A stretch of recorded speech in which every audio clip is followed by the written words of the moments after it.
ಆ ಸ್ತೋತ್ರವನ್ನು ಆಲಿಸಿ ಪರಮಾತ್ಮ ಮತ್ತೆ ಸಣ್ಣ ಮಗುವಾಗಿ ಆ ದೇವಕಿಯ ಮಡಿಲಲ್ಲಿ ಮಲಗಿದ್ದಾನೆ. ಈ ಪ್ರಸಂಗದಲ್ಲಿ ವಾದಿರಾಜ ಗುರುಸಾರ್ವಭೌಮರು ದೇವರ ಅವತಾರದ ಬಗ್ಗೆ ಒಂದು ಮಾಹಿತಿಯನ್ನು ಕೊಡ್ತಾರೆ. ದೇವರು ತಂದೆ ತಾಯಿಗಳ ಮೂಲಕ ಅವತಾರ ಮಾಡಿದಂತೆ ತೋರಿಸ್ತಾನೆ. ಕೆಲವು ಅವತಾರಗಳಲ್ಲಿ ರಾಮ, ಕೃಷ್ಣ, ಋಷಭ ಈ ಅವತಾರಗಳಲ್ಲಿ ತಂದೆ ತಾಯಿಗಳ ಮೂಲಕ ಹುಟ್ಟಿದಂತೆ ತೋರಿಸ್ತಾನೆ. ಹಾಗಂತ ನಾವು ದೇವರನ್ನು ನಮ್ಮ ಹಾಗೆ ಹುಟ್ಟಿದ್ದಾನೆ ಎಂದು ತಿಳಿಯಬಾರದು. ಅದಕ್ಕೆ ನರಸಿಂಹದೇವರ ದೃಷ್ಟಾಂತವನ್ನು ಕೊಟ್ಟರು. ಹೇಗೆ ನರಸಿಂಹದೇವರ ಕಂಬದಿಂದ ಹೊರಗೆ ಬಂದ, ಯಾವ ತಂದೆ ತಾಯಿಗಳ ಸಂಪರ್ಕವಾಗಲಿ ಅವರಿಂದ ದೇಹ ಬೆಳೀತು ಅಂತಾಗಲಿ ಇಲ್ಲ. ಈಗ ನಮ್ಮದಾದರೆ ಹಾಗಲ್ಲ. ಜೀವನಿತ್ಯನಾದರೂ ಕೂಡ ನಮ್ಮ ಈ ದೇಹ ತಾಯಿಯ ಗರ್ಭದಲ್ಲಿ 9 ತಿಂಗಳು ಬೆಳೀತದೆ. ಅದು ಕ್ರಮೇಣ ದಿನೇ ದಿನೇ ಅಭಿವೃದ್ಧಿ ಆಗ್ತಾ ಕೈ ಕಾಲು ಬರುತ್ತದೆ, ಚರ್ಮ ಬೆಳೆಯುತ್ತೆ, ನಾಡಿಗಳು ಬೆಳೆಯುತ್ತೆ, ಎಲ್ಲ ರೀತಿಯ ಅಭಿವೃದ್ಧಿಯಾಗಿ ಆಮೇಲೆ ಈ ದೇಹ ಹಾಗೆ ಬರುತ್ತೆ. ದೇವರನ್ನು ಹಾಗೆ ಅಂತ ನಾವು ಭಾವಿಸಿಬಿಡ್ತೇವೆ. ರಾಮ ಕೃಷ್ಣಾದಿಗಳು ಹುಟ್ಟುವಾಗ ಅವರಿಗೂ ಹಾಗೆ ಆಯಿತೋ ಏನೋ ಅಂತ. ಅದಕ್ಕೆ ಹೇಳ್ತಾರೆ ಹಾಗಾಗಿಲ್ಲ. ತಂದೆ ತಾಯಿಯ ಸಂಪರ್ಕ ಅನ್ನೋದೇ ಇಲ್ಲ ದೇವರಿಗೆ. ಮತ್ತೇನೋ ನೆಪಕ್ಕೆ ಅವರಿಬ್ಬರು ಅಷ್ಟೇ. ಕಂಬದಿಂದ ನರಸಿಂಹದೇವರು ಬಂದರು, ವಸುದೇವ ದೇವರಿಂದ ಕೃಷ್ಣ ಬಂದ, ಇಷ್ಟೇ ಬಿಟ್ಬಿಟ್ರೆ ಅಲ್ಲಿ ನಮ್ಮ ಹಾಗೆ ತಾಯಿಯ ಗರ್ಭದಲ್ಲಿ ದೇಹ ಬೆಳೀತು ಅನ್ನೋ ಪ್ರಕ್ರಿಯೆ ಇಲ್ಲ. ಯಾಕೆ ಹೀಗೆ ಹೇಳಬಾರದು ಅಂತಂದ್ರೆ ಅದಕ್ಕೊಂದು ಒಳ್ಳೆ ಇದನ್ನು ಹೇಳ್ತಾರೆ, ಯುಕ್ತಿಯನ್ನ ರಾಜರು. ಯದೀಹ ಜಾತೋ ವಸುದೇವ ವೀರ್ಯಾತ್ ತದಾ ಕುತಸ್ತಸ್ಯ ವಿಭೂಷಣಾನಿ ವರಾಂಬರಂ ಕೌಸ್ತುಭರತ್ನ ಮುದ್ಯತ್ ಸುದರ್ಶನಂ ಶಂಖಗದಾದಿ ಜಾತಂ. ಒಂದು ವೇಳೆ ವಸುದೇವ ಮತ್ತು ದೇವಕೀ ದೇವಿಯ ಪರಸ್ಪರ ಸಂಭೋಗದಿಂದ ಅವರ ಶುಕ್ಲ ಶೋಣಿತ ಸಂಪರ್ಕದಿಂದಲೇ ಕೃಷ್ಣ ಹುಟ್ಟಿದ್ದು, ಅವನ ದೇಹ ಬೆಳೆದಿದ್ದು ಅಂತ ಹೇಳುವುದಾದರೆ, ಆ ಕೃಷ್ಣ ಹುಟ್ಟಿದಾಗ ಅವನ ದೇಹದಲ್ಲಿ ಅನೇಕ ಆಭರಣಗಳಿತ್ತು, ರತ್ನಮಯ ಖಚಿತವಾದಂತಹ ಕಿರೀಟ ಇತ್ತು, ಪೀತಾಂಬರವನ್ನುಟ್ಟಿದ್ದ. ಕುತಸ್ತಸ್ಯ ವಿಭೂಷಣಾನಿ. ಜಗತ್ತಲ್ಲಿ ಇಷ್ಟು ತಂದೆ ತಾಯಿಗಳಿಂದ ಇಷ್ಟು ಮಕ್ಕಳು ಹುಟ್ಟುತ್ತಾರಲ್ಲ, ಯಾವುದಾದ್ರೂ ಮಕ್ಕಳು ಹುಟ್ಟಿದಾಗ ಆಭರಣ ಹಾಕ್ಕೊಂಡು ಶಂಖಚಕ್ರ ಹಿಡ್ಕೊಂಡು ಹುಟ್ಟಿರೋದಿಲ್ಲ? ಇಲ್ಲ. ಯಾಕೆ? ತಂದೆ ತಾಯಿಗಳ ಸಂಪರ್ಕದಿಂದ ರಕ್ತ ಮಾಂಸ ಮಜ್ಜಾದಿಗಳಿಂದ ಕೂಡಿದ ಒಂದು ದೇಹ ಹುಟ್ಟಬಹುದು ವಿನಃ ಇಂತಹ ದಿವ್ಯದ ರೂಪವನ್ನು ಹುಟ್ಟಿಸ್ಲಿಕ್ಕೆ ಅವ್ರ ಕೈಯಿಂದ ಆಗಲ್ಲ. ಹಾಗಾಗಿ ಕೃಷ್ಣ ತಾನು ದಿವ್ಯವಾದ ಅದ್ಭುತವಾದ ತನ್ನ ಸುಂದರವಾದ ರೂಪವನ್ನು ತೋರಿಸಿದ್ದಾನೆ ಅವತಾರ ಮಾಡಿದಾಗ. ಹಾಗಾದರೆ ಕೃಷ್ಣನಿಗೆ ಜನ್ಮ ಇಲ್ಲ, ಅವನು ನಮ್ಮಂಥ ದೇಹವನ್ನು ಪಡೆದವನಲ್ಲ ಅಂತ ಇದನ್ನು ತಿಳಿದುಕೊಳ್ಳಬೇಕು ಅಂತ. ನಾವು ಭಾಗವತದಲ್ಲೂ ಕೂಡ ಈ ವಿಷಯ ಇದೆ. ಯಾಕಂದ್ರೆ ತಮದ್ಭುತಂ ಬಾಲಕಂ ಅಲ್ಲಿದೆ ಶ್ಲೋಕ. ಆದರೆ ದೇವರ ಹಾಗೆ ತೋರಿಸಿದ ಅಂತಿದೆ ಬಿಟ್ಬಿಟ್ರೆ ದೇವರಿಗೆ ಗರ್ಭವಾಸ ಇಲ್ಲ ಅಂತ ತಿಳ್ಕೊಳ್ಬೇಕು ಅನ್ನೋದು ಸ್ಪಷ್ಟ ಆಗಲ್ಲ. ಆದರೆ ರಾಜರದನ್ನು ಸ್ಪಷ್ಟಪಡಿಸಿ ಮನವರಿಕೆಯನ್ನು ಮಾಡಿಸಿಕೊಟ್ಟಿದ್ದಾರೆ. ಅದಾದ ಮೇಲೆ ಪರಮಾತ್ಮ ತಾನಲ್ಲಿಂದ ಹೊರಡಬೇಕು ಅಂತ ವಿಚಾರ ಮಾಡಿದ. ತಾನು ವಸುದೇವರಿಗೆ ಹೇಳಿದ, ನನ್ನನ್ನು ಕರ್ಕೊಂಡು ಹೋಗಿ ಗೋಕುಲದಲ್ಲಿ ಏನೋ ನಂದಗೋಪ ಇದ್ದಾನೆ, ಯಶೋಧ ಇದ್ದಾಳೆ, ಅಲ್ಲಿ ನನ್ನನ್ನು ಕರ್ಕೊಂಡು ಹೋಗಬೇಕು ಅಂತ ಕೃಷ್ಣ ಪರಮಾತ್ಮ ಆದೇಶ ಮಾಡಿದ. ಇದನ್ನು ನೋಡಿ ಕೆಲವರು ಏನು ಅನ್ಕೊಳ್ತಾರೆ ಅಂದರೆ, ಕೃಷ್ಣನಿಗೆ ಕಂಸನ ಭಯ ಇತ್ತು, ಅದಕ್ಕೆ ಅವನು ಇಲ್ಲೇ ಇದ್ರೆ ಕಂಸ ಕೊಂದುಬಿಡ್ತಾನೆ. 7 ಮಕ್ಕಳನ್ನು ಕೊಂದವನು, 6 ಮಕ್ಕಳನ್ನು ಕೊಂದಿದ್ದ, 7ನೇದು ಗರ್ಭಪಾತ ಆಗಿದೆ ಅಂತ ಎಲ್ಲ ಬರ್ತಿದ್ರು. 8ನೇದು ಇದನ್ನು ಕೊಲ್ತಾನೆ ಕೃಷ್ಣ ಅಂತ ಹೆದರಿಕೆ ಕೃಷ್ಣ ಓಡಿ ಹೋದ, ಕಂಸನ ಹೆದರಿಕೆಗೆ ಹೋದ ಅಂತ ಈಗ ಅನ್ಕೊಳ್ತಾರೆ ಕೆಲವರು. ಅದಕ್ಕೆ ರಾಜರ ಅದಕ್ಕೂ ಉತ್ತರವನ್ನು ಕೊಡ್ತಾರೆ. ಯದೀಹ ವಾಸೋ ಮಮ ತರ್ಹಿ ಕಂಸಃ ಸುರದ್ವದ ಕ್ಲೇಶ ವಿದೂರ ಏವ ಯಮಾತಿಥಿ ಸ್ಯಾದಿತಿ ವೀಕ್ಷ್ಯ ಕೃಷ್ಣ ತಥೋರಜಂ ಪ್ರತ್ಯಗಮತ್ಸ ಧೀಮಾನ್. ಪರಮಾತ್ಮ ತಾನು ಅಲ್ಲಿಂದ ಹೊರಟ ಮಥುರಾ ಪಟ್ಟಣದಲ್ಲಿರುವ ಕಂಸನ ಆಸ್ಥಾನದಲ್ಲಿರುವ ಕಾರಾಗೃಹದಿಂದ ಗೋಕುಲಕ್ಕೆ ಹೊರಟಿದ್ದಾನೆ. ಯಾಕೆ ಹೊರಟ ಪರಮಾತ್ಮ ಅಂದರೆ, ದೇವರ ಆಲೋಚನೆ ಮಾಡಿದ್ದಂತೆ, ನಾನು ಇಲ್ಲೇ ಇದ್ಬಿಟ್ರೆ ಬೆಳಕಾಗತ್ತೆ, ಕಂಸ ಬರ್ತಾನೆ, ಹುಟ್ಟಿದೆ ಮಗು ಅಂತ ಹೇಳಿ ಇದನ್ನು ಕೊಲ್ಲೋ ಪ್ರಯತ್ನ ಮಾಡ್ತಾನೆ. ಆಗ ನಾನು ಅವನನ್ನು ಸಂಹಾರ ಮಾಡ್ತೀನಿ. ಸರಳ ಆಯಿತು, ಕಂಸನ ಸಂಹಾರ ಆಗೋಯ್ತು. ಕಂಸ ಒಬ್ಬನೇ ಸತ್ತೋಗ್ಬಿಟ್ಟು ಅವನ ಪರಿವಾರ ಇಲ್ಲೇ ಉಳಿದು ಬಿಡತ್ತೆ. ಪೂತನ, ಶಕಟಾಸುರ ಅವರೆಲ್ಲ ಎಲ್ಲಿ ಬರ್ಬೇಕು? ಯಾಕಂದ್ರೆ ಈಗ ಕಂಸ ಕೃಷ್ಣ ಕೈತಪ್ಪಿ ಹೋಗಿದ್ದಾನೆ ಅಂತ ಹುಡುಕಿಸ್ಲಿಕ್ಕೆ ಇವರು ಒಬ್ಬೊಬ್ಬರನ್ನೇ ಕಳಿಸಿ ಎಲ್ಲರನ್ನು ಕಳ್ಕೊಂಡ. ಇಲ್ಲಿ ಇವ್ರು ಯಾರನ್ನೂ ಅವ್ನು ಕರಿತಾನೆ ಇರಲಿಲ್ಲ. ಅವರೆಲ್ಲ ತಾವು ಇದ್ದಲ್ಲೇ ಅನ್ಯಾಯ ಮಾಡ್ತಾ, ಅಧರ್ಮ ಮಾಡ್ತಾ, ಜನರನ್ನು ಪೀಡಿಸ್ತಾ ಅಲ್ಲಿ ಬದುಕಿ ಬಿಡ್ತಿದ್ರು. ಅವ್ರನ್ನ ಕೊಲ್ಲಿಕ್ಕೆ ಆಗ್ತಿರ್ಲಿಲ್ಲ. ಅದಕ್ಕೆ ಅವ್ರನ್ನೆಲ್ಲ ಕೊಲ್ಲಬೇಕು. ಅದಕ್ಕೆ ಕೊನೆಗೆ ಕಂಸನನ್ನು ಕೊಲ್ಲಬೇಕು. ಅಂದ್ರೆ ಕಂಸ ಪರಿವಾರ ಸಮೇತನಾಗಿ ಯಮದೇವರ ಲೋಕಕ್ಕೆ ಹೋಗ್ಬೇಕು. ಒಬ್ಬನೇ ಹೋಗೋದು ಬೇಡ. ಪಾಪ ಒಬ್ಬರಿಗೆ ಬೇಸರ ಆಗಬೇಡ ಯಮಲೋಕದಲ್ಲಿ, ಅವನ ಕುಟುಂಬ ಸಮೇತ ಹೋಗಲಿ ಅಂತ ಹೇಳಿ ಪರಮಾತ್ಮ ಏನ್ ಮಾಡಿದ, ಅವನ ಎಲ್ಲ ಬಾಂಧವ ಅವ್ರನ್ನ ಕಳಿಸ್ಲಿ, ಅವನ ಏನು ಪರಿವಾರ, ದುಷ್ಟ ಪರಿವಾರ ಅವರೆಲ್ಲರನ್ನ ಸಂಹಾರ ಮಾಡಬೇಕು. ಅದಕ್ಕೆ ಪರಮಾತ್ಮ ತಾನು ಆ ಗೋಕುಲಕ್ಕೆ ಹೊರಟಿದ್ದಾನೆ. ನಕಂಸ ಭೀತ್ಯಾಭಿಯೌರಜಂ ಸಹ.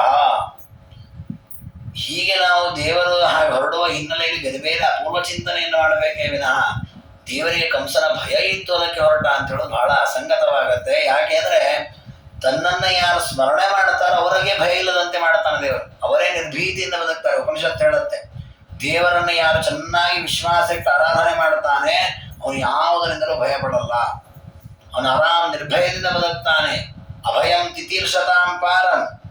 ಯಾರೆಲ್ಲ ಸಂಸಾರವನ್ನು ದಾಟಬೇಕು ಅಂತ ಅವನಿಗೆ ಅಭಯವಾಗಿರೋನೇ ಪರಮಾತ್ಮ. ಹಾಗಾದ್ರೆ ತನ್ನನ್ನ ಭಜನೆ ಮಾಡೋರಿಗೆ ಅಭಯ ಕೊಡತಕ್ಕ ಪರಮಾತ್ಮ ತಾನು ಸ್ವಯಂ ಅಭಯನಾಗೇ ಇರ್ತಾನ. ಅದಕ್ಕೆ ಭಯ ಇಲ್ಲ. ಹಾಗಿದ್ರೂ ಪರಮಾತ್ಮ ಹಾಗೆ ಲೋಕ ಮೋಹಕವಾಗಿ ಜನರನ್ನ ಆ ರೀತಿ ಬಿಂಬಿಸ್ಲಿಕ್ಕೆ ದುಷ್ಟ ಜನರು ತಪ್ಪು ತಿಳ್ಕೊಳ್ಳಿ ಅಂತ ಒಂದು. ಎರಡನೇದು, ಕಂಸನ ಪರಿವಾರ ಸಮೇತವಾಗಿ ಅವನ ಸಂಹಾರ ಆಗಬೇಕು. ಜೊತೆಗೆ ಯಶೋಧನಂದಗೋಪ ಅವರದ್ದು ಸಾಧನೆ ಆಗಬೇಕು. ಅದಕ್ಕೆ ಪರಮಾತ್ಮ ಆ ಕಡೆ ಹೊರಟಿದ್ದಾನೆ. ಮತ್ತೊಂದು ಅಪೂರ್ವ ಚಿಂತನೆಯಿಂದ ರಾಜರು ಹೇಳ್ತಾರೆ ಕಾವ್ಯ ದೃಷ್ಟಿಯಿಂದ. ಏನು ಅಂದ್ರೆ, ಕೃಷ್ಣ ಪರಮಾತ್ಮ ಯಾಕೆ ಅವತಾರ ಮಾಡಿದ ಕೂಡಲೇ ಗೋಕುಲಕ್ಕೆ ಹೋಗ್ಬೇಕು ಅಂತ ವಿಚಾರ ಮಾಡಿದ ಅಂದ್ರೆ, ಅಲ್ಲಿ ಲಕ್ಷ್ಮೀದೇವಿ ಅವತಾರ ಮಾಡಿದ್ರು. ಹಾಗಾಗಿ ಸ್ವವಲ್ಲಭಾಂ ನಂದಕಲತ್ರ ಜಾತಾಂ ಮನೋರಮಾಂ ಈಕ್ಷಿತಮೇವ ಸೋಗ. ಗಂಡನಿಗೆ ಹೆಂಡತಿ ನೋಡ್ಬೇಕು ಅಂತ ಆಸೆ ಇರುತ್ತಲ್ವಾ, ಹಾಗೆ ಕೃಷ್ಣನ ಕಡೆ ನನ್ನ ಹೆಂಡತಿ ಹೊರಟಿದ್ದಾಳಲ್ಲಿ ಅವಳನ್ನ ನೋಡೋಣ ಅಂತ ಹೊರಟ. ಕಂಸನ ಭಯದಿಂದ ಹೋಗಿದ್ದಲ್ಲ, ನನ್ನ ಹೆಂಡತಿ ನೋಡ್ಬೇಕು ಅಂತ ಕೃಷ್ಣ ಹೋದ ಅಂತ ಹಾಗೆ ವರ್ಣನೆ ಮಾಡ್ತಾರೆ. ಸರಿ, ಹೊರಟರು. ವಸುದೇವರ ಕೈಯಲ್ಲಿ ಕೃಷ್ಣನ ಹಿಡ್ಕೊಂಡು ಹೊರಟಿದ್ದಾರೆ. ಹೋಗ್ಬೇಕಲ್ಲ, ಮೊದಲು ಕಾರಾಗೃಹದಿಂದ ಹೊರಗೆ ಬರಬೇಕು. ಕಾರಾಗೃಹದಲ್ಲಿ ಎಲ್ಲ ಕಡೆ ಬಂಧನ ಮಾಡಿಟ್ಟಿದ್ದಾನೆ, ಎಲ್ಲಿ ತಪ್ಪಿಸ್ಕೊಂಡು ಹೋಗ್ಬಾರ್ದು ಇವರು ಅಂತ ನಂದಗೋಪ, ಇದು ವಸುದೇವಾದಿಗಳು. ಅಷ್ಟು ಕಂಸನ ಬಂಧನ ಇದೆ. ಆಗ ಏನ್ ಮಾಡಬೇಕು ಅಂತ ವಿಚಾರ ಮಾಡ್ತಾ ಇದ್ದಾರೆ ವಸುದೇವರು. ಎಲ್ಲ ಬಾಗಿಲುಗಳು ತೆರೆದುಕೊಂಡಿದೆ, ಯಾವುದು ಬೀಗ ಹಾಕಿಲ್ಲ, ಯಾರು ದ್ವಾರಪಾಲಕರು ಅಡೆತಡೆ ಮಾಡ್ತಾ ಇಲ್ಲ. ಆರಾಮವಾಗಿ ಹೊರಗೆ ಬಂದ್ಬಿಟ್ರು ವಸುದೇವರು. ಹೇಗೆ ಸಾಧ್ಯ ಇದು ಅಂದ್ರೆ, ಅದಕ್ಕೆ ಕಾರಣವನ್ನು ಹೇಳ್ತಾರೆ.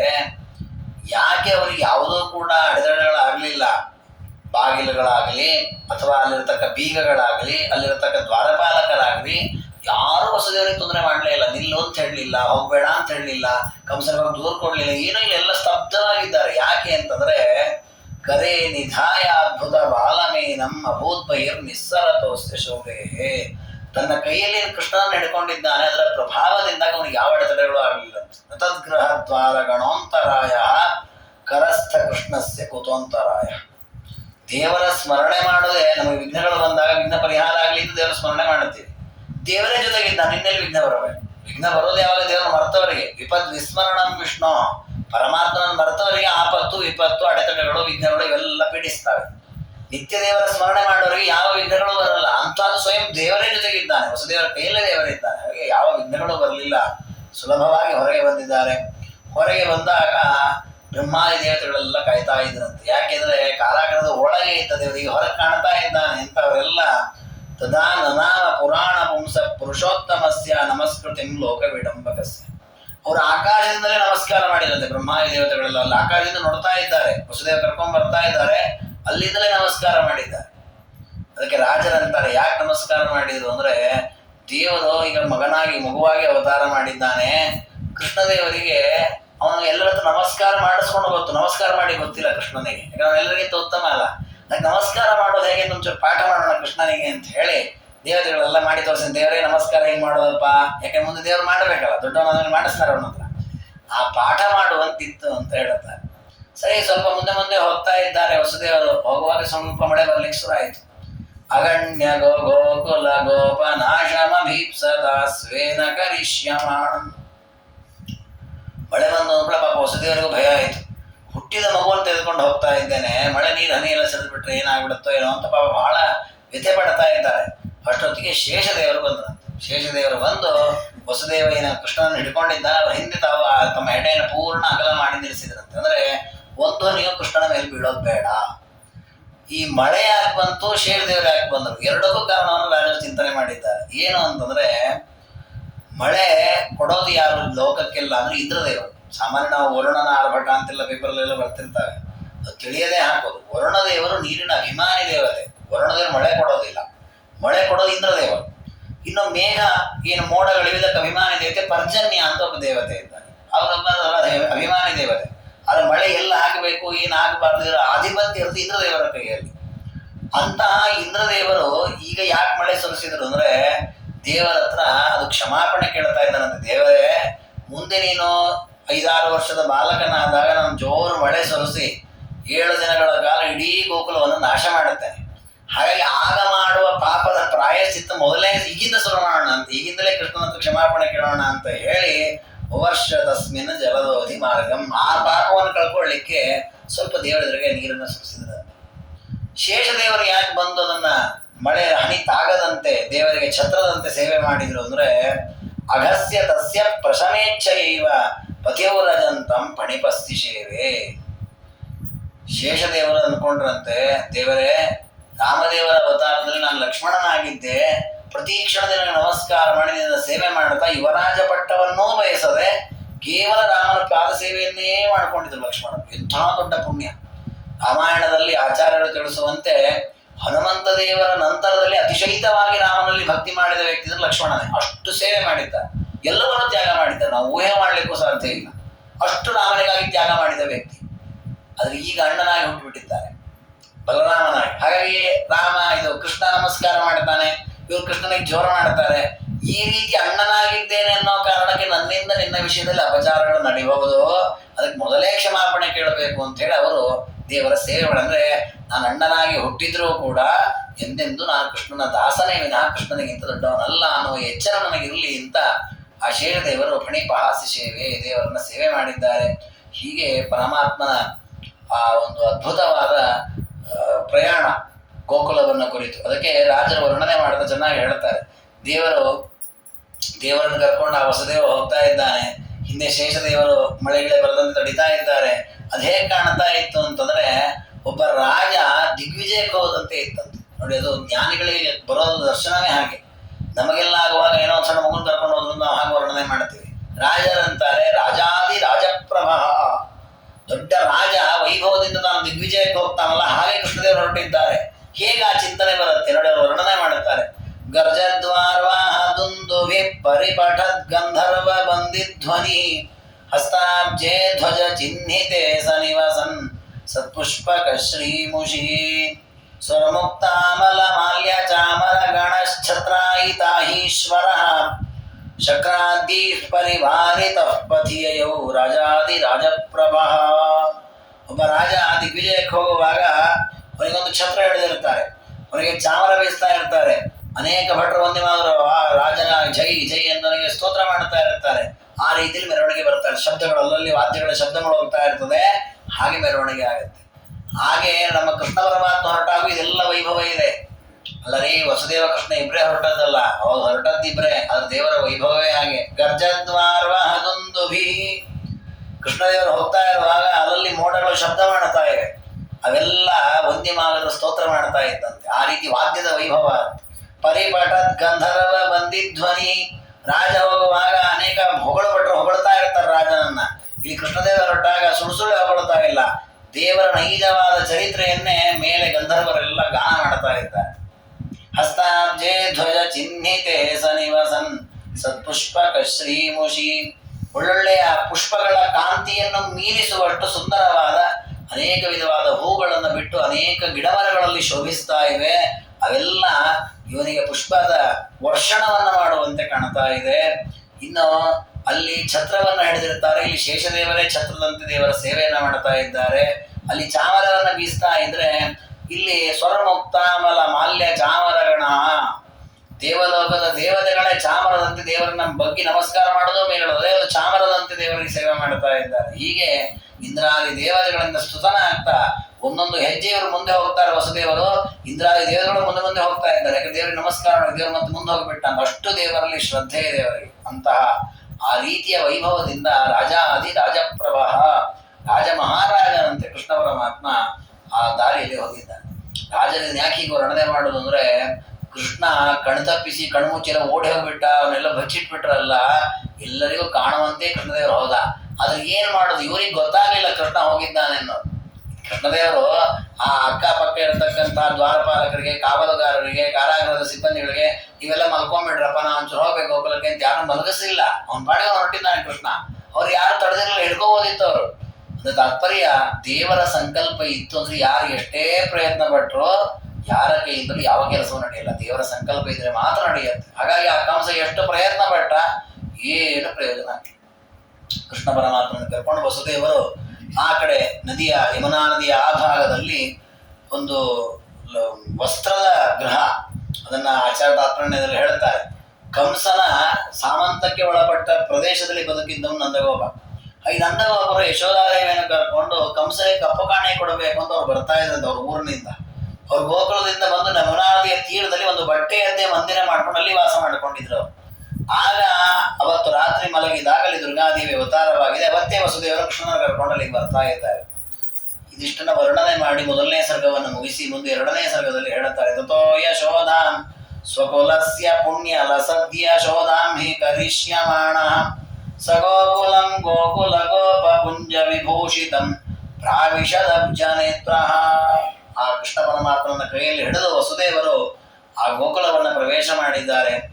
ಆ ಗೋಕುಲಕ್ಕೆ ಯಾಕೆ ಕೃಷ್ಣದೇವರು ಬಂದ ಅಂದ್ರೆ, ದೇವರನ್ನಂತೆ ಯಶೋಧಾದೇವಿಗೆ ಪುಣ್ಯ ಲಸದ್ಯ ಶೋಧಾಂಹಿ ಕರಿಷ್ಯಮಾಣ, ಅವಳಿಗೆ ಲೋಕದಲ್ಲಿ ಒಳ್ಳೆಯ ಯಶಸ್ಸನ್ನು ಕೊಡಬೇಕು. ಎಂಥ ಯಶಸ್ಸು? ದೊಡ್ಡ ಪುಣ್ಯದ ಯಶಸ್ಸನ್ನು ಕೊಡಬೇಕು ಅಂತ ಆಲೋಚನೆ ಮಾಡಿ ಪರಮಾತ್ಮ ಅಲ್ಲಿಗೆ ಬಂದಿದ್ದಾನೆ. ಬಂದಾಗ ಅನೇಕ ಗಿಡ ಮರಗಳು, ಅದೆಲ್ಲ ಅನೇಕ ಪುಷ್ಪಗಳು ಬಿಟ್ಟಿವೆ, ಅವೆಲ್ಲ ಉದುರ್ತಾ ಇವೆ ಕೆಳಗೆ, ಅದೆಲ್ಲ ಕೃಷ್ಣನನ್ನ ಸ್ವಾಗತ ಮಾಡ್ತಾ ಇವೆ ಎನ್ನುವಂತೆ ಆ ಭಾಗದ ಪ್ರದೇಶದಲ್ಲಿರುವ ಪುಷ್ಪಗಳ ವೃಕ್ಷಗಳು ಕಾಣ್ತಾ ಇವೆ. ಆ ನಂತರ ಪರಮಾತ್ಮನನ್ನು ಕರ್ಕೊಂಬಂದು ಒಳಗೆ ನೋಡುತ್ತಾರೆ. ಇದು ಆಚಾರ್ಯ ತಾತ್ಪರ್ಯದಲ್ಲಿ ಹೇಳಿದ್ದಾರೆ. ಕೃಷ್ಣ ಪರಮಾತ್ಮನನ್ನ ಅಲ್ಲಿ ಮಲಗಿಸಿ ದುರ್ಗಾದೇವಿ ತೆಗೆದುಕೊಂಡು ಹೋಗ್ತಾರೆ ವಸುದೇವರು. ಇದು ಯಾರಿಗೂ ಗೊತ್ತಿರಲ್ಲ, ನಂದಗೋಪನಿಗೂ ಗೊತ್ತಿರೋದಿಲ್ಲ, ಯಶೋಧಾದೇವಿಗೆ ಗೊತ್ತು, ವಸುದೇವನಿಗೆ ಒಬ್ಬನಿಗೆ ಗೊತ್ತಿರೋದು. ಮುಂದೆ ಗೊತ್ತಾಗತ್ತೆ ನಂದಗೋಪನಿಗೆ, ಎಷ್ಟೋ ವರ್ಷಗಳ ನಂತರ, ಇಲ್ಲ ಅವನು ನಮ್ಮ ಮಗ ಅಲ್ಲ, ಕೃಷ್ಣ ವಸುದೇವ ಇಂತಂದು ಮಲಗಿಸಿದ ಮುಂದೆ ಗೊತ್ತಾಗತ್ತೆ. ಆದ್ರೆ ಆ ಹೊತ್ತಿನಲ್ಲಿ ಎಲ್ಲರೂ ಮಲಗಿರೋದು, ಯಾರಿಗೂ ಗೊತ್ತಿರಲ್ಲ.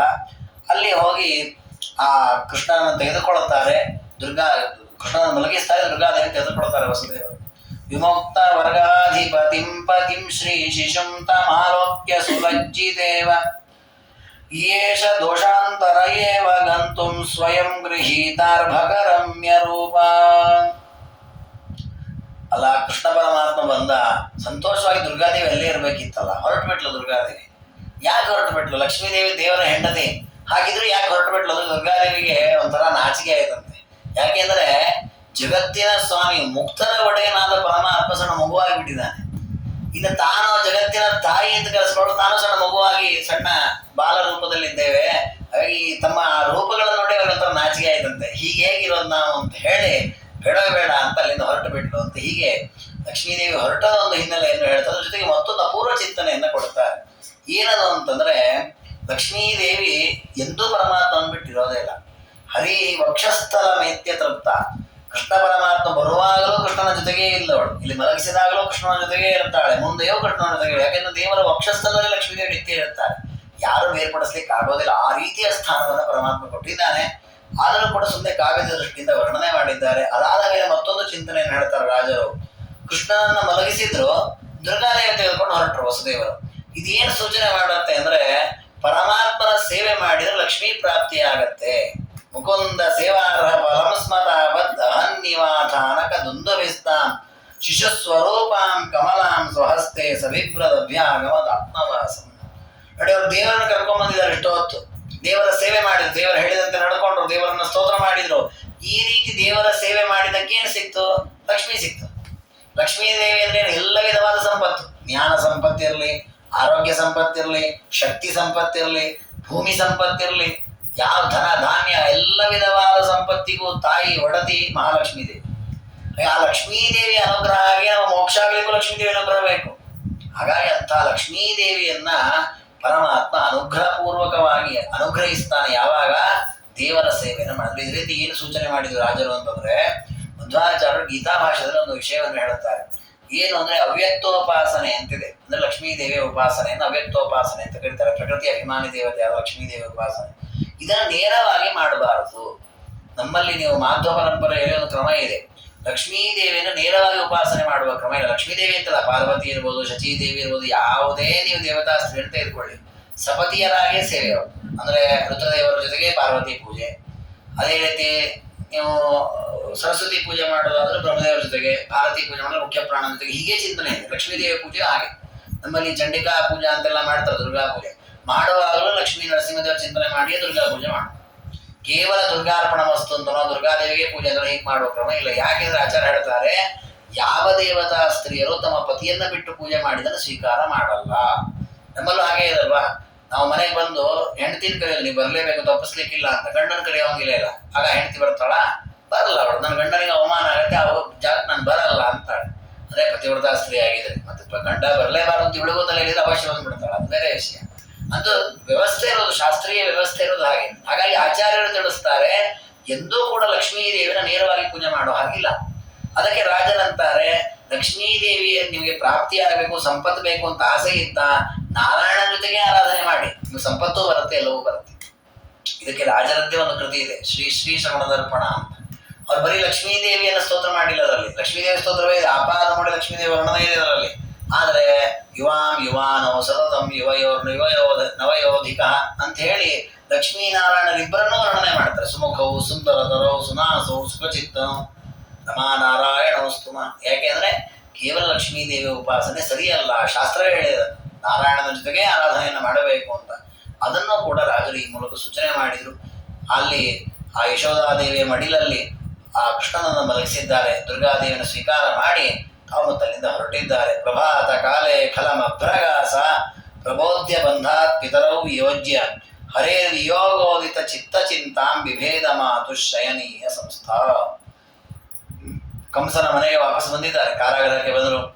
ಬಂದಾಗ ಆ ದುರ್ಗಾದೇವಿಯನ್ನು ಕರ್ಕೊಂಡು ಕಾರಾಗೃಹದ ಒಳಗೆ ಪ್ರವೇಶ ಮಾಡ್ತಾ ಮಾಡ್ತಾ ಬಂದಂತೆ ಎಲ್ಲಾ ಬಾಗಿಲುಗಳು ಹಾಕೊಂಡ್ತಿಲ್ಲ, ಬೀಗ ಹಾಕೊಂಡ್ಬಿಡ್ತಾರೆ. ಯಾಕೆ ಅಂದರೆ ಕೃಷ್ಣ ಪರಮಾತ್ಮನ ಅನುಗ್ರಹದಿಂದ ವಿಘ್ನಗಳೆಲ್ಲ ಪರಿಹಾರವಾಗಿತ್ತು, ಹಾಗೆಲ್ಲ ಓಪನ್ ಆಗಿತ್ತು. ಈಗ ಯಾಕೆ ಎಲ್ಲವೂ ಕೂಡ ಬಂಧನ ಆಯಿತು ಮತ್ತೆ ಅಂತಂದ್ರೆ, ಬಂಧನಕ್ಕೆ ಅಭಿಮಾನಿ ಮಹಾಲಕ್ಷ್ಮೀ ದೇವಿ ದುರ್ಗಾರೂಪದಿಂದ. ದುರ್ಗಾರೂಪದಿಂದಲೇ ತಮೋಗುಣದ ಕಾರ್ಯವಾದ ಅಜ್ಞಾನ, ಬಂಧನ ಇವನ್ನೆಲ್ಲ ಕೊಡ್ತಾರೆ. ಹಾಗೆ ಮತ್ತೆ ಆ ಎಲ್ಲ ಕವಾಟಗಳು ಕೂಡ ಬಾಗಿಲುಗಳನ್ನು ಹಾಕೊಂಡಿದೆ. ಅದಾದ ಮೇಲೆ ಪ್ರಭಾತ ಕಾಲೇ ಖಲಮಭ್ರಗಾಸ. ಜೊತೆಗೆ ಮತ್ತೊಂದು ಮಾತನ್ನು ಹೇಳ್ತಾರೆ, ಆ ಕಂಸನ ಮನೆಗೆ ದುರ್ಗಾದೇವಿ ಬಂದಿದ್ದು ಹೇಗಿತ್ತು ಅಂದ್ರೆ, ಕಂಸನಿಗೆ ಮೃತ್ಯುವೇ ಒಂದು ರೂಪದಿಂದ ಪ್ರವೇಶ ಮಾಡಿದಂತೆ ಹಾಗೆ ಆ ದುರ್ಗಾದೇವಿ ಬಂದಿದ್ದಾರೆ. ಅಲ್ಲಿ ಆ ಇದು ದೇವಕಿ ದೇವಿಯ ಮಡಿಲಲ್ಲಿ ಮಲ್ಕೊಂಡಿದ್ದಾರೆ. ವಸುದೇವ ದೇವಕಿ ಇದ್ದಾರೆ, ಮಗುವೂ ಇದೆ. ಹೀಗೆ ಅದನ್ನು ವರ್ಣನೆ ಮಾಡುತ್ತಾರೆ. ಮುಂದೆ ಆ ದುರ್ಗಾದೇವಿಯನ್ನ ಅವಳು ಹುಟ್ಟಿದ್ದು ಗೊತ್ತಾಗಿ ಕಂಸ ಬರ್ತಾನೆ. ಆಗ ಕಂಸನಿಗೆ ಹೇಳ್ತಾಳೆ, ಅವಳು ನಿನಗೆ 8ನೇ ಮೃತ್ಯು ಇದೆ ಅಂತೆಲ್ಲ ಆ ವಿಷಯ ಮುಂದೆ ಹೇಳ್ತಾರೆ ವರ್ಣನೆ ರಾಜರು. ಇಲ್ಲಿ ಅವರು ಮುಂದೆ ಕೃಷ್ಣ ಇಲ್ಲಿ ಬಂದಿದ್ದಾನೆ ಈಗ ಗೋಕುಲಕ್ಕೆ, ಆ ನಂದಗೋಪರ ಮನೆಗೆ, ಅಲ್ಲಿ ನಡೆದ ಲೀಲೆಯನ್ನು ವರ್ಣನೆ ಮಾಡ್ತಾರೆ. ಅಂದ್ರೆ ರಾತ್ರಿ ಮುಗೀತು, ಬೆಳಕಾಯಿತು ಅಂತ ಹೇಳಬೇಕು ಅವರು. ಅದಕ್ಕೆ ಸೂರ್ಯೋದಯವನ್ನು ವರ್ಣನೆ ಮಾಡ್ತಾರೆ. ಸ್ನಾತ್ವಾ ಪೂರ್ವ ಪಯೋ ನಿಧಾ ವಚಲ ಸತ್ಪೀಠಾದಿ ರೂಢಕರೈ ಪದ್ಮಾನಿ ಪ್ರತಿಗೃಹ್ಯ ಸಾಂದ್ರತಿಮಿರಾಣ್ ನಿರ್ಮೂಲ್ಯ ರಾಗಾವೃತ ಸಿಂಜತ್ ಪಕ್ಷಿಗಣ ನಿಶಮ್ಯ ಪರಮಂ ಕೃಷ್ಣಾವತಾರಂ ರವಿ ತತ್ಪೂಜಾರ್ಥಮಿಬೋಧಿತೋ ವೃಜಗ್ರಹ ದ್ವಾರೇಶು ತಾನ್ ಪ್ರಾಹಿಣೋ. ಕೃಷ್ಣ ಪರಮಾತ್ಮ ರಾತ್ರಿ ಅವತಾರ ಮಾಡಿದ್ದಾನೆ. 11 ಗಂಟೆ ಮೇಲೆ 12 ಗಂಟೆ ಆಸುಪಾಸು ಚಂದ್ರೋದಯ ಎಷ್ಟೊತ್ತಿಗಿಂತ ಅವತ್ತಿ ಅವತಾರ ಮಾಡಿದ್ದಾನೆ ದೇವರು. ಅವತಾರ ಮಾಡಿದ ಆದ್ಮೇಲೆ ರಾತ್ರಿ ಆದ್ಮೇಲೆ ಮತ್ತೇನಾಗುತ್ತೆ, ಬೆಳಕು ಬರುತ್ತೆ ನೋಡಿ. ಅದನ್ನು ವರ್ಣನೆ ಮಾಡುವಾಗ ಎಷ್ಟು ಚೆನ್ನಾಗಿ ಮಾಡ್ತಾರೆ ಅಂದ್ರೆ, ಸೂರ್ಯ ಉದಯ ಆಯಿತು ಅಂತ ಹೇಳ್ಬೇಕು. ಅದಕ್ಕೆ ರಾಜರು ವರ್ಣನೆ ಮಾಡ್ತಾರೆ, ಸೂರ್ಯ ಹೇಗೆ ಉದಯಿಸಿದ ಅಂದ್ರೆ, ಸೂರ್ಯನಿಗೆ ಗೊತ್ತಾಯ್ತಂತೆ ಭೂಮಿಯಲ್ಲಿ ಕೃಷ್ಣದೇವರ ಅವತಾರ ಮಾಡಿದ್ದಾರೆ. ದೇವರ ಅವತಾರವನ್ನು ನಾವು ನೋಡ್ಲಿಕ್ಕೆ ಹೋಗ್ಬೇಕಲ್ಲ, ಹೊರಟನಂತೆ. ಹೇಗೆ ಹೋಗ್ಬೇಕು, ದೇವರ ನೋಡೋದು ಹೇಗೆ ಹೋಗ್ಬಿಟ್ರೆ ಆಗಲ್ಲ, ಸ್ನಾನ ಮಾಡಿ ಹೋಗ್ಬೇಕು. ಸ್ನಾತ್ವಾ ಪೂರ್ವ ಪಯೋ ನಿಧವು, ಪೂರ್ವ ಸಮುದ್ರದಲ್ಲಿ ಸ್ನಾನ ಮಾಡಿ ಹೊರಟ್ರಂತೆ. ಇದು ಏನ್ ಚಿಂತನೆ ಅಂದ್ರೆ, ದೇವರ ದರ್ಶನಕ್ಕೆ ಹೋಗ್ಬೇಕಾದ್ರೆ ಸ್ನಾನ ಮಾಡಿ ಹೋಗ್ಬೇಕು, ಶುದ್ಧಿಯಾಗಿ ಹೋಗ್ಬೇಕು ಅನ್ನೋದು ಒಂದು. ಎರಡನೇದ್ದು, ಸೂರ್ಯ ಉದಯಿಸುವಾಗ ನೀವು ಪೂರ್ವದಲ್ಲಿ ನೋಡಿದ್ರೆ ಪೂರ್ವ ಸಮುದ್ರದಿಂದ ಮೇಲಕ್ಕೆ ಬಂದಂಗೆ ಕಾಣುತ್ತೆ. ನೀವು ಪೂರ್ವ ಸಮುದ್ರ ತೀರದಲ್ಲಿ ನಿಂತು ನೋಡ್ಬೇಕು ಸೂರ್ಯ ಉದಯ ಹೇಗಾಗತ್ತೆ ಅಂತ. ಅಂದ್ರೆ ಆ ಸಮುದ್ರದ ಮಧ್ಯದಲ್ಲಿ ಸೂರ್ಯ ಎದ್ದು ಬಂದಂತೆ ಕಾಣುತ್ತೆ. ಇದನ್ನು ರಾಜರು ಚಿಂತನೆ ಮಾಡಿದ್ರೆ, ಸ್ನಾನ ಮಾಡಿ ಮೇಲಕ್ಕೆ ಬಂದ ಸೂರ್ಯ ನೋಡಿ. ಕಾವ್ಯದ ವರ್ಣನೆ ಆಗ್ಬೇಕು, ಅದರ ಹಿಂದೆ ತತ್ವೋಪದೇಶ ಆಗ್ಬೇಕಂದ್ರೆ ದೇವರ ದರ್ಶನಕ್ಕೆ ಹೋಗುವಾಗ ಸ್ನಾನ ಮಾಡಿ ಹೋಗ್ರಿ. ಬರೀ ಹೋಗ್ಬಿಡೋದಲ್ಲ, ಅಚಲ ಸತ್ಪೀಠಾದಿ ರೂಢಕರೈ. ಸೂರ್ಯ ಬರುವಾಗ ರಥದಲ್ಲಿ ಬರ್ತಾನಲ್ಲ, ನಾವು ಸೂರ್ಯ ರಥ ಅಂತಾನೆ ಹೇಳೋದಿದೆ. ಹಾಗೆ ಒಂದು ಪೀಠದಲ್ಲಿ ಅಂದ್ರೆ ಒಂದು ಆಸನದಲ್ಲಿ ಕುಳಿತು ದೇವರ ಆರಾಧನೆ ಮಾಡ್ಕೊಂಡು ಹೋಗ್ಬೇಕು. ಆಮೇಲೆ ಕರೈ ಪದ್ಮಾನಿ ಪ್ರತಿಗೃಹ್ಯ ಸಾಂದ್ರತಿಮಿರಾಣ್ ನಿರ್ಮೂಲ್ಯ ರಾಗಾವೃತ. ಸೂರ್ಯ ಹೋಗುವಾಗ ಹೇಗೆ ಹೋದ, ಖಾಲಿ ಕೈಯಲ್ಲಿ ಹೋಗ್ಲಿಲ್ಲಂತೆ. ಮತ್ತೆ ತನ್ನ ಕಿರಣಗಳಿಂದ ಕಮಲಗಳನ್ನೆಲ್ಲ ಅರಳಿಸಿ ಹೋದಂತೆ ಸೂರ್ಯ. ಅಂದ್ರೆ ಏನರ್ಥ, ನಾವು ದೇವರ ಸನ್ನಿಧಾನಕ್ಕೆ ಹೋಗುವಾಗ ಹೂ ಹಣ್ಣುಗಳನ್ನು ತೆಗೆದುಕೊಂಡು ಹೋಗ್ಬೇಕು, ಬರೀ ಕೈಯಲ್ಲಿ ದೇವರ ದರ್ಶನಕ್ಕೆ ಹೋಗಬಾರದು, ಅದನ್ನು ಸೂಚನೆ ಮಾಡಿದ್ದ. ಆಮೇಲೆ ಸಾಂದ್ರ ತಿಮಿರ ಅನ್ಯುನ್ಮೂಲ್ಯ, ಸೂರ್ಯನ ಒಂದೊಂದು ಪ್ರವೃತ್ತಿಯು ಗಮನಿಸಲಿ ಅಂತಾರೆ ರಾಜರು. ಸೂರ್ಯ ಉದಯ ಆಗ್ತಾ ಇದ್ದಂತೆ ಕತ್ತಲೆ ಎಲ್ಲ ಹೋಗತ್ತೆ. ಹಾಗೆ ನಾವು ದೇವರ ವಿಷಯದಲ್ಲಿರುವ ಅಜ್ಞಾನಗಳನ್ನ ಬಿಟ್ಟು ದೇವರ ಹತ್ರ ಹೋಗಬೇಕು. ಅದು ಹೇಗೆ? ರಾಗಾವೃತ, ರಾಗ ಭಕ್ತಿಯಿಂದ ಕೂಡಿಕೊಂಡು ದೇವರ ಹತ್ರ ಹೋಗ್ಬೇಕು ನಾವು. ಎಲ್ಲೋ ದೇವರ ದೇವಸ್ಥಾನ, ಅಲ್ಲೆಲ್ಲೋ ದರ್ಶನಕ್ಕೆ ಹೋಗೋದಿರುತ್ತೆ, ಯಾರೋ ಮಠದ ಸ್ವಾಮಿಗಳು ಇರ್ತಾರೆ, ಪೂಜೆ ಮಾಡ್ಲಿಕ್ಕೆ ಹೋಗೋದಿರುತ್ತೆ. ಹೋಗುವಾಗ ನಾವು ಹೇಗೆ ಹೋಗ್ಬೇಕು? ಭಕ್ತಿಯಿಂದ ಹೋಗ್ಬೇಕಲ್ಲಿ. ಸುಮ್ಮನೆ ನಾವು ಯಾರ ಕಾಲದಾಗ ಹೋಗೋದು ಆಗಲ್ಲ. ಭಕ್ತಿಯಿಂದ ದೇವರ ಮಹಿಮೆ ಏನಿದೆ ಅದನ್ನು ನೆನಪಿಸಿಕೊಂಡು ಅಂತಹ ಸರ್ವೋತ್ತಮನಾದ ದೇವರ ಪೂಜೆ ನಡೆಯುತ್ತೆ. ಮಧ್ವಾಚಾರ ಪೂಜೆ ಮಾಡಿದ ಪ್ರತಿಮೆಗಳವು ಅನ್ನೋ ಆ ಭಾವನೆ ಇಟ್ಕೊಂಡು ಹೋಗ್ಬೇಕು. ಸೂರ್ಯ ಏನ್ ಭಕ್ತಿ ಇಟ್ಕೊಂಡ ನಾವು ಹೆಂಗ್ ಗೊತ್ತಾಗತ್ತೆ ಅಂದ್ರೆ, ರಾಗ ಶಬ್ದಕ್ಕೆ ಪ್ರೀತಿ ಭಕ್ತಿ ಅಂತ ಅರ್ಥ ಇದ್ದಾಗ ರಾಗ ಶಬ್ದಕ್ಕೆ ಕೆಂಪು ಬಣ್ಣ ಅಂತ ಅರ್ಥ ಇದೆ. ಸೂರ್ಯ ಉದಯಿಸುವಾಗ ಕೆಂಪು ಬಣ್ಣದಲ್ಲಿರುತ್ತೆ. ಅವನು ಕೆಂಪು ಬಣ್ಣದಿಂದ ಉದಯಿಸಿದ್ದ ಯಾಕೆ ಅಂದ್ರೆ, ನಿಮ್ಮಲ್ಲಿ ಕೆಂಪು ಬಣ್ಣ ಉದಯವಾಗಲಿ. ಕೆಂಪು ಬಣ್ಣ ಅಂದ್ರೆ ಪ್ರೀತಿ ಉದಯವಾಗಲಿ, ಭಕ್ತಿ ಉದಯವಾಗಲಿ. ಸಿಂಜತ್ ಪಕ್ಷಿಗಣ ನಿಶಮ್ಯ ಪರಮಂ ಕೃಷ್ಣಾವತಾರಂ ರವಿ. ಅನೇಕ ಸೂರ್ಯ ಉದಯ ಆಗುವಾಗ ಅನೇಕ ಪಕ್ಷಿಗಳು ಪಟ ಶಬ್ದ ಮಾಡ್ತಾ ಇರ್ತದೆ. ಹಾಗೆ ನಾವು ಕೂಡ ದೇವರ ದರ್ಶನಕ್ಕೆ ಅಂತ ಹೋಗುವಾಗ ಶಬ್ದ ಮಾಡ್ತಾ ಇರ್ಬೇಕಂದ್ರೆ ನಾವು ಬಾಯಿಂದ ಮಂತ್ರಗಳನ್ನು ಅಂತ ಇರ್ತೇವೆ. ಕೃಷ್ಣಾವತಾರಂ, ಕೃಷ್ಣಾವತಾರವಾಗಿದೆ ಎಂದು ಗೊತ್ತಾಗಿದೆ ಸೂರ್ಯನಿಗೆ. ತತ್ಪೂಜಾರ್ಥ ನಿಬೋಧಿತೋ ವ್ರಜಗ್ರಹ ದ್ವಾರೇಶು ತಾನು ಪ್ರಾಯಿಣೋ. ಆ ಪರಮಾತ್ಮನ ಪೂಜೆ ಮಾಡಬೇಕು ಅಂತ ಹೇಳಿ ಕೃಷ್ಣ ಪರಮಾತ್ಮನ ಪೂಜೆಗೋಸ್ಕರ ಸೂರ್ಯ ಉದಯಿಸಿದ ಅಷ್ಟೇ ಅಲ್ಲ, ಮನೆ ಮನೆಗೆ ಬಂದ. ನೋಡಿ ಎಂಥ ಒಳ್ಳೆ ಕಲ್ಪನೆ ಇದೆ ಅವ್ರದ್ದು ಅಂದ್ರೆ, ಸೂರ್ಯ ಉದಯಿಸಿದಾಗ ಅವನ ಕಿರಣ ಎಲ್ಲರ ಮನೆಗೆ ಹೋಗುತ್ತೆ. ಅಂದ್ರೆ ದೇವರ ಪೂಜೆಗೋಸ್ಕರ ಮನೆಗೆ ಬಂದ ಅಂತ, ಪೂಜೆಗೆ ಬಂದ ಅಂತನೂ ಆಗಿರ್ಬೇಕು, ಸೂರ್ಯ ಉದಯ ಆಗಿ ಎಲ್ಲ ಕಡೆ ಬೆಳಕಾಯಿತು ಅಂತನೂ ಆಗ್ಬೇಕು. ಆ ಎರಡೂ ರೀತಿಯಲ್ಲಿ ಆ ಸೂರ್ಯೋದಯವನ್ನು ವರ್ಣನೆ, ಈ ರೀತಿಯ ವರ್ಣನೆ ಏನಿದೆ ಇದು ಸಹೃದಯರ ಮನಸ್ಸಿಗೆ ಸಂತೋಷವನ್ನು ಉಂಟು ಮಾಡುತ್ತೆ. ಮತ್ತೆ ಈ ವರ್ಣನೆ ಇದು ನಮ್ಮ ಸಾಧನೆಗೂ ಪೋಷಕ. ಇದೇ ಸೂರ್ಯೋದಯವನ್ನು ಇಡೀ ಒಂದು ಸರ್ಗ ವರ್ಣನೆ ಮಾಡಿ ಕೊಡುತ್ತೆ. ಸೂರ್ಯೋದಯ ಸಿದ್ಧ ಕಾಣದು, ಹೀಗೆ ಕಾಣದು ಅಂತ. ಏನ್ ಪ್ರಯೋಜನ ಇಲ್ಲ ಅದರಿಂದ. ಇನ್ನೇನು 4 ಜನ ಭಾರಿ ಪಾಂಡಿತ್ಯ ಇದಪ್ಪ ನಿನಗೆ, ಒಳ್ಳೆ ಶಬ್ದಾಡಂಬರ ಇದೆ, ಒಂದಿಷ್ಟು ಕಾವ್ಯ ಬರೆದಿದ್ದಿ, ಶಬಾಷ್ ಅಂತ ಒಂದು ಸನ್ಮಾನ ಮಾಡ್ಬೋದು. ಆದ್ರೆ ಅದು ಸಾಧನೆಗೆ ಯೋಗ್ಯ ಅಲ್ಲ. ಅದು ರಾಜರ ವರ್ಣನೆ ಏನಿದೆ ತತ್ವೋಪದೇಶಕ್ಕೂ ಸಹಕಾರಿ, ಜೊತೆಗೆ ಬಲಾತ್ಕಾರ ಮಾಡಿ ವರ್ಣನೆ ಮಾಡಿದ್ದಲ್ಲ. ಆ ಪ್ರಸಂಗಕ್ಕೆ ಅನುಗುಣವಾಗಿ ಆ ಸೂರ್ಯೋದಯವನ್ನು ಔಚಿತ್ಯಪೂರ್ಣವಾಗಿ ವರ್ಣನೆ ಮಾಡಿದ್ದಾರೆ. ಅದಾದ ಮೇಲೆ ಅನೇಕ ಪಕ್ಷಿಗಳು ಶಬ್ದವನ್ನ ಮಾಡ್ತಾ ಇದೆ. ಅದರ ಜೊತೆಗೆ ಅನೇಕ ರಾಜಹಂಸ ಪಕ್ಷಿಗಳು ಒಳ್ಳೆ ರೀತಿ ಅವು ಕೂಡ ವಿಲಾಸವನ್ನ ಮಾಡುತ್ತಾ ಇವೆ. ಇದೇ ರೀತಿ ಅನೇಕ ಮನೆಗಳಲ್ಲೆಲ್ಲ ತೋರಣಗಳನ್ನ ಕಟ್ಟಿದ್ದಾರೆ, ಗೋವುಗಳಿಗೆಲ್ಲ ಅಲಂಕಾರ ಮಾಡಿದ್ದಾರೆ. ಸನಂದ ಗೋಪ ಪ್ರದದೌ ದ್ವಿಜೇಭ್ಯೋ ಬಹೂನಿ ಗೋರೂಪ ಧನಾನಿ ವಿಷ್ಣು ತಟೀಶು ಗೋಭಿಸ್ ಸಹ ಸಂಚರಿಷ್ಣೋ ಸಹಸ್ರಶಸ್ತ ಇವ ಸಾಧಯಿಷ್ಯನ್. ಈ ಭಾಗವತ ಅಥವಾ ಧರ್ಮಶಾಸ್ತ್ರ ಗ್ರಂಥಗಳಲ್ಲೆಲ್ಲ ಬರುತ್ತೆ, ಮಕ್ಕಳು ಹುಟ್ಟಿದಾಗ ದಾನವನ್ನ ಮಾಡಬೇಕು ಅಂತ ಇದೆ. ಮಕ್ಕಳು ಹುಟ್ಟಿದ ಕೂಡಲೇ ಗೊತ್ತಾಗತ್ತಲ್ಲ ವಿಷಯ, ಗೊತ್ತಾದ ಮಕ್ಕಳು ದಾನವನ್ನ ಮಾಡಬೇಕು. ಅದು ಬಹಳ ಫಲ ಇದೆ. ನಾವು ಸಾಮಾನ್ಯವಾಗಿ ಯಾರಾದರೂ ದೇಹತ್ಯಾಗ ಮಾಡ್ತಾರಲ್ಲ, ಮರಣ ಆಗುತ್ತೆ, ಆವಾಗಲೂ ದಾನಾದಿಗಳನ್ನು ಮಾಡಿಸ್ತಾರೆ. ಆದ್ರೆ ಆ ದಾನಾದಿಗಳನ್ನ ಮಾಡ್ಲಿಕ್ಕೆ ಸ್ವಲ್ಪ ಸಮಯ ಬೇಕು. ಇಂಥ ಸಮಯ ಆದ್ಮೇಲೆ ದಾನಾದಿಗಳನ್ನು ಮಾಡಬೇಕು ಅಂತ ಇದೆ. ಹೋಗುವ ಮುಂಚೆ ಮಾಡಬಹುದು, ದೇಹವನ್ನು ಬಿಡುವ ಮೊದಲು ದಾನವನ್ನ ಮಾಡ್ಲಿಕ್ಕಿದೆ. ದೇಹ ಹೋದ್ಕೊಳ್ಳಿ ತಕ್ಷಣ ದಾನ ಮಾಡ್ಲಿಕ್ಕೆ ಆಗಲ್ಲ, ಅದೆಲ್ಲ ಒಂದಿಷ್ಟೆಲ್ಲ ಸಂಸ್ಕಾರಗಳನ್ನು ಮಾಡ್ತಾರೆ. ಆದರೆ ಹುಟ್ಟುವಾಗ ಹಾಗಲ್ಲ, ಹುಟ್ಟುವ ಮುಂಚೆ ದಾನ ಮಾಡೋದು ಇದ್ದೇ ಇದೆ. ಗರ್ಭಿಣಿಯರಾಗಿದ್ದಾಗ ಒಳ್ಳೇದಾಗ್ಲಿ ಅಂತ ಆಶೀರ್ವಾದ ಮಾಡಿಸಿ ದಾನ ಕೊಡಿಸೋದೆಲ್ಲ ಇದೆ. ಮಗು ಹುಟ್ಟಿದ ಕೂಡಲೇ ದಾನ ಮಾಡ್ಬೇಕಂತ. ಯಾಕೆ ಅಂದ್ರೆ ಮಗು ಅಂತ ಹುಟ್ಟೋದೇನಿದೆ ಒಂದು ರೂಪದಿಂದ, ತಂದೆಯೇ ಒಂದು ರೂಪದಿಂದ ಹುಟ್ಟಿ ಬಂದಿರ್ತಾನೆ. ಆತ್ಮಾವೈ ಪುತ್ರನಾಮಾಸಿ ಅಂತ. ಹಾಗಾಗಿ ಮಕ್ಕಳು ಹುಟ್ಟಿದಾಗ ದಾನ ಮಾಡಬೇಕು ಅಂತ ಶಾಸ್ತ್ರ ಹೇಳುತ್ತೆ. ಅದಕ್ಕೆ ಇವನು ಎಷ್ಟು ದಾನ ಮಾಡಿದ? 100 ರೂಪಾಯಿ 200 ರೂಪಾಯಿ ದಾನ ಕೊಟ್ಟದಲ್ಲ ನಂದಗೋಪ. ಸನಂದಗೋಪ ಸಹಸ್ರಶೋ ಗೋಗಣ ಮುಷ್ಣದೀಪ್ತಿ, ಸಾವಿರಾರು ಗೋಗಳನ್ನು ದಾನ ಮಾಡಿದ್ದಂತೆ. ಯಾಕೆ ಅಂತಂದ್ರೆ ಗೋದಾನಕ್ಕೆ ಬಹಳ ಮಹತ್ವ ಇದೆ ಅನ್ನೋದು ಒಂದು ಅಂಶ. ಎರಡನೇದ್ದು, ನಾಳೆ ನನ್ನ ಮಗ ಕೃಷ್ಣ ಗೋಗಳ ಜೊತೆಗೆ ತಿರುಗೋನು, ಹಾಗೆ ಆಗ ತುಂಬಾ ಗೋಗಳು ಬದುಕಬೇಕಲ್ಲ ಇಲ್ಲೆಲ್ಲ. ಅದಕ್ಕೆ ಈಗಲೇ ದಾನ ಮಾಡಿಬಿಟ್ರೆ ಎಲ್ಲ ಕಡೆ ವ್ಯಾಪಕವಾಗಿ ಗೋ ಹರಡ್ಬಿಟ್ಟಿರುತ್ತೆ, ನನ್ನ ಮಗ ತಿರುಗಲಿಕ್ಕೆ ಅನುಕೂಲವಾಗತ್ತೆ ಅಂತ ಹೇಳಿ ಅನೇಕ ಗೋವುಗಳನ್ನ ದಾನ ಮಾಡಿದ್ದಾನೆ. ವಿಪ್ರಕುಲಾಯ ಗೋಗಣ. ಇದು ನಂದಗೋಪರಲ್ಲಿರತಕ್ಕಂತಹ ಆ ಒಂದು ಧರ್ಮ ಶ್ರದ್ಧೆ. ಇದು ವಸುದೇವರಲ್ಲಿಯೂ ಇತ್ತು. ಇದನ್ನ ಆಚಾರ್ಯರು ತಿಳಿಸ್ತಾರೆ, ಭಾಗವತದಲ್ಲೂ ಬರುತ್ತೆ. ಕೃಷ್ಣ ಪರಮಾತ್ಮ ಅವತಾರ ಮಾಡಿದ ಕೂಡಲೇ ವಸುದೇವರು 10,000 ಗೋದಾನವನ್ನ ಮಾಡಿದ್ರಂತೆ. ಅಲ್ಲ, ಇದ್ದಿದ್ದ ಕಾರಾಗೃಹದಲ್ಲಿ ಹೇಗೆ ದಾನ ಮಾಡಿದ್ರು ಅಂದ್ರೆ ಆಚಾರ್ಯ ಹೇಳ್ತಾರೆ, ಅವತ್ತು ಸಂಕಲ್ಪ ಮಾಡಿಕೊಂಡ್ರಂತ. ಅಂದ್ರೆ ಮಗು ಹುಟ್ಟಿದಾಗ ದಾನ ಮಾಡಬೇಕಾದ್ರೆ ಇವತ್ತು ನನ್ನ ಸ್ಥಿತಿ ಹೀಗಿದೆ, ದಾನ ಮಾಡುವ ಸ್ಥಿತಿ ಇಲ್ಲ, 10,000 ಗೋದಾನ ಮಾಡ್ತೇನೆ ಅಂತ ಸಂಕಲ್ಪ ಮಾಡಿದ್ರಂತೆ. ತಮ್ಮ ಕಾರಾಗೃಹದ ಬಂಧನ ದೇವರು ಮೋಚನೆ ಮಾಡಿದ್ನಲ್ಲ, ಕೃಷ್ಣ ಬಂದು ವಾಪಸ್ ಕಂಸನನ್ನು ಕೊಂದ್ಮೇಲೆ ಆಮೇಲೆ 10,000 ಗೋದಾನ ಮಾಡಿದ್ರಂತೆ. ಅಂದ್ರೆ ಎಷ್ಟು ಧರ್ಮಶ್ರದ್ಧೆಯಿಂದ ಇದ್ರು ಪ್ರಾಚೀನರು ಅನ್ನೋದನ್ನ ನಾವು ಗಮನಿಸ್ಬೇಕು. ನಮಗೇನಾಗಿರುತ್ತೆ ಅಂದ್ರೆ, ನಮಗಂತೂ ಸ್ವಯಂ ತಿಳಿದಿರೋದಿಲ್ಲ. ಯಾರೋ ಹೇಳ್ತಾರೆ, ಇಲ್ಲಪ್ಪ ಈಗ ದಾನ ಮಾಡಿದ್ರೆ ಒಳ್ಳೇದೇ, ನಾನೇ ಬಂಧನದಲ್ಲಿ ಏನ್ ದಾನ ಮಾಡೋದು ನಿಮ್ ತಲೆ, ದಾನ ಇಲ್ಲ ಏನಿಲ್ಲ, ಹೋಗಂತ ಬೈದು ಕಳಿಸ್ತೇವೆ. ಅವ್ರು ಯಾರೋ ಹೇಳಿದ್ದಲ್ಲ, ಸ್ವಯಂ ತಮಗೇ ಗೊತ್ತಿದೆ, ತಾವೇ ತಿಳಿದ ಯಥಾವತ್ತಾಗ ಅನುಷ್ಠಾನ. ಅಂದ್ರೆ ಇಲ್ಲಿ ನಮಗಾಗುವ ಬಂಧನವೋ, ಕಷ್ಟವೋ, ದುಃಖವೋ, ನಾನಾ ವಿಧವಾದ ಕ್ಲೇಶಗಳು ಇದು ಕರ್ಮದ ಫಲ. ಈ ನಿಮಿತ್ತ ಇಟ್ಕೊಂಡು ನಮ್ಮ ವಿಹಿತ ಕರ್ಮ ಲೋಪ ಮಾಡಬಾರ್ದು. ನಮ್ಮಲ್ಲಿ ನಾವೊಂದು ದುರಂತ ಇದೆ. ನಾವು ಇವತ್ತೇನೋ ಸಂಧ್ಯಾವಂದನ ಮಾಡಬೇಕು, ಅಥವಾ ಏನೋ ಒಂದು ಪಾರಾಯಣ ಮಾಡಬೇಕು, ಏನೋ ಜಪ ಮಾಡಬೇಕು, ಏನೋ ಒಂದು ಕಾರ್ಯ ಮಾಡಬೇಕು ಅಂತ ಹೊರಟಿರ್ತೇವೆ. ನನಗಿದ್ದಕ್ಕೆಲ್ಲ ತಲೆನೋವು ಬಂತು, ಅಥವಾ ಯಾರೋ ಏನೋ ಅಂದ್ರು, ಅಸಮಾಧಾನ ಆಯ್ತು, ಏನೋ ಒಂದು ನೆಪ ಇಡಕ್ಕೆ ನಾವು ಅದನ್ನ ಮಾಡಲ್ಲ. ಅಂದ್ರೆ ಇದು ಏನು ಅಂದ್ರೆ, ನನ್ನ ಪ್ರಾರಬ್ಧದ ಫಲವಾಗಿ ನನಗೇನೋ ಒಂದು ಶಿಕ್ಷೆ ಆಗ್ತಾ ಇದೆ, ಈಗ ಆ ಶಿಕ್ಷೆ ಅನುಭವಿಸ್ತಾ ಇದ್ದೇನೆ ಅಂತ ಮುಂದಿನ ಕರ್ಮ ಯಾಕೆ ಬಿಡಬೇಕು?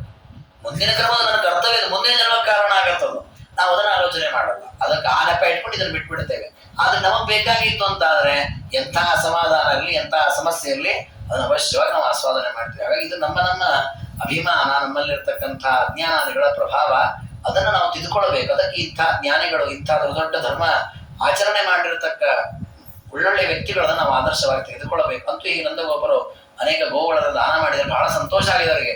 ಗಂಡು ಮಗು ಹುಟ್ಟಿದೆ ಅಂತೇಳಿ ಆನಂದ ಪಟ್ಟಿದ್ದಾರೆ. ಇತ್ತಂ ಮತಿರ ಮಮ ವಿಭವ ಪಿತೃತಾಂಸು